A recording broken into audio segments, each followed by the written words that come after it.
تو اس کا مطلب ہے کہ جلسہ ناکام ہے. اور میرا یہ 50 سالہ تجربہ ہے. جلسے وہ کامیاب ہوتے ہیں کہ مری روڈ پہ ٹریفک بلاک ہو جاتی ہے, وہاں پر بھی اتنی گاڑیاں آ جاتی ہیں کھڑی کہ راستے بند ہو جاتے ہیں. اگر راستہ کھلا رہا اس کا مطلب لوگوں کی تعداد اتنی زیادہ نہیں تھی کہ اصل مسل ہو جائے اور پتہ لگے کہ جی عمران خان صاحب نے بڑے عرصے بعد وہاں جلسہ کیا. اسلام آباد میں جلسے کرتے ہیں, لاہور میں بھی انہوں نے جہاں جلسے کی جگہ انتخاب کیا وہ بھی اسٹیڈیم کیا تھا.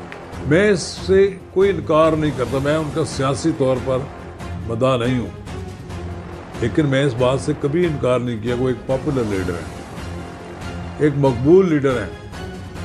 آپ کے لوگ شیدائی ہیں. کئی آپ کے لیڈروں کے یہاں پاکستان میں ان کے مقابلے میں آپ بہت زیادہ مقبول ہیں. ایک مقبول لیڈر پاکستان کا وہ جلا وطن ہے, اس کا نام ہے نواز شریف. نواز شریف کے ہاتھ پاؤں باندھ کر آپ کو 2018 کا الیکشن جتوا دیا گیا اور جو داندھی کرنی تھی وہ بھی کر لی. اب انصاف کا تقاضا یہ ہے کہ نواز شریف کو پاکستان میں آنا چاہیے. اگر جس قانون کے تحت نواز شریف کو ڈسکوالیفائی کیا گیا اس کے تحت آپ بھی ڈسکوالیفائی ہو جاتے ہیں, آپ کی بھی سیاست ختم ہو جاتی ہے. لیکن نواز شریف کی سیاست ختم نہیں ہوئی, پیچھے ان کے والی وارث موجود تھے, انہوں نے مسلم لیگ نون کو سنبھال لیا. مسلم لیگ نون کو جتنا نقصان اس 4 مہینے میں پہنچا ہے, میں نہیں مانتا کہ ان کو کوئی نقصان پچھلے 4 سال آپ کی حکومت پہنچا سکے. انہوں نے آپ کی حکومت کے جانے کے بعد جو سنبھال لی شہباز شریف نے حکومت, اس سے مسلم لیگ نون کی پاپولیرٹی متاثر ہوئی ہے. اب اس کو اپنی پاپولیرٹی کو دوبارہ بہتر بنانے کے لیے پاکستان میں نواز شریف کی واپسی بہت ضروری ہے. بے شک اس کو آپ جیل میں ڈال لیں گے, لیکن عمران خان صاحب اب نواز شریف اکیلا جیل نہیں جائے گا, آپ کو بھی جانا پڑے گا. آپ نے بڑے قانون بڑے بڑے تاریخی کارنامے سر انجام دیے ہیں.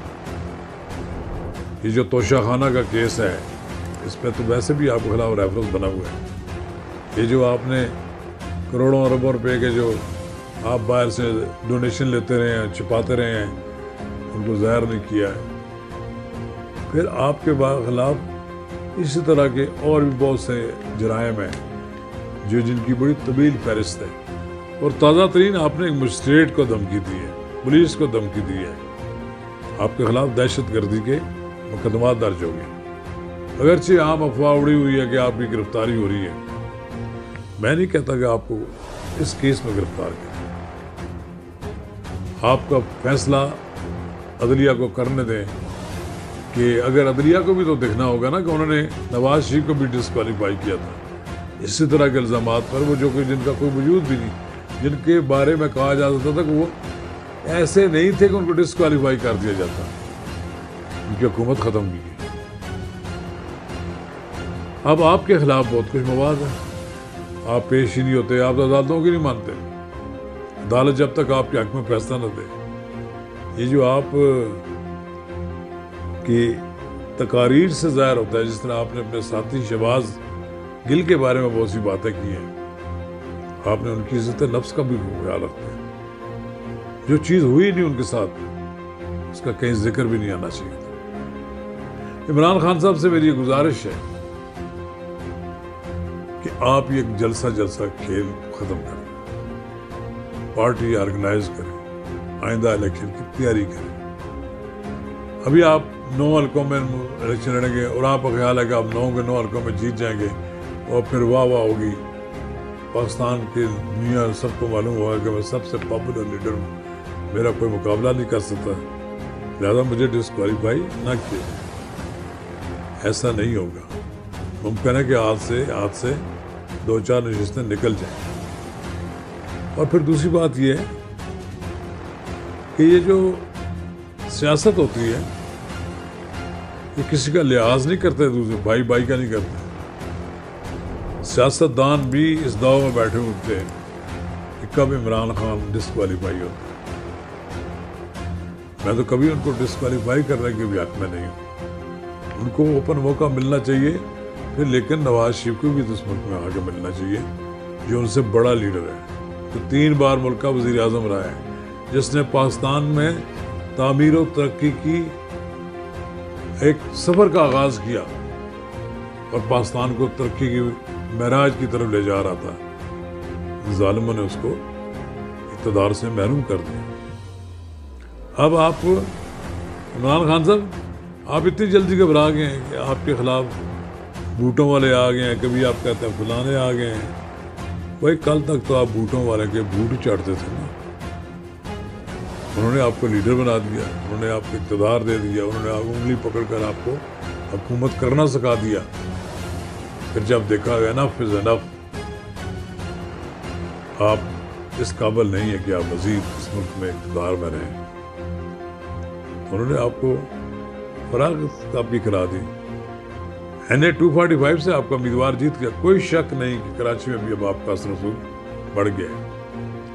لیکن عمران خان صاحب یہ ایک طرفہ کام ہے نا، آپ جلسے کر رہے ہیں، سب کچھ کر رہے ہیں، جو اصل سیاسی مخالف ہے آپ کا نواز شریف، وہ پاکستان نہیں ہے، اس کو واپس آنے دیں، پھر آپ کے ساتھ ہاتھ جوڑی کریں گے، مقابلہ کریں گے۔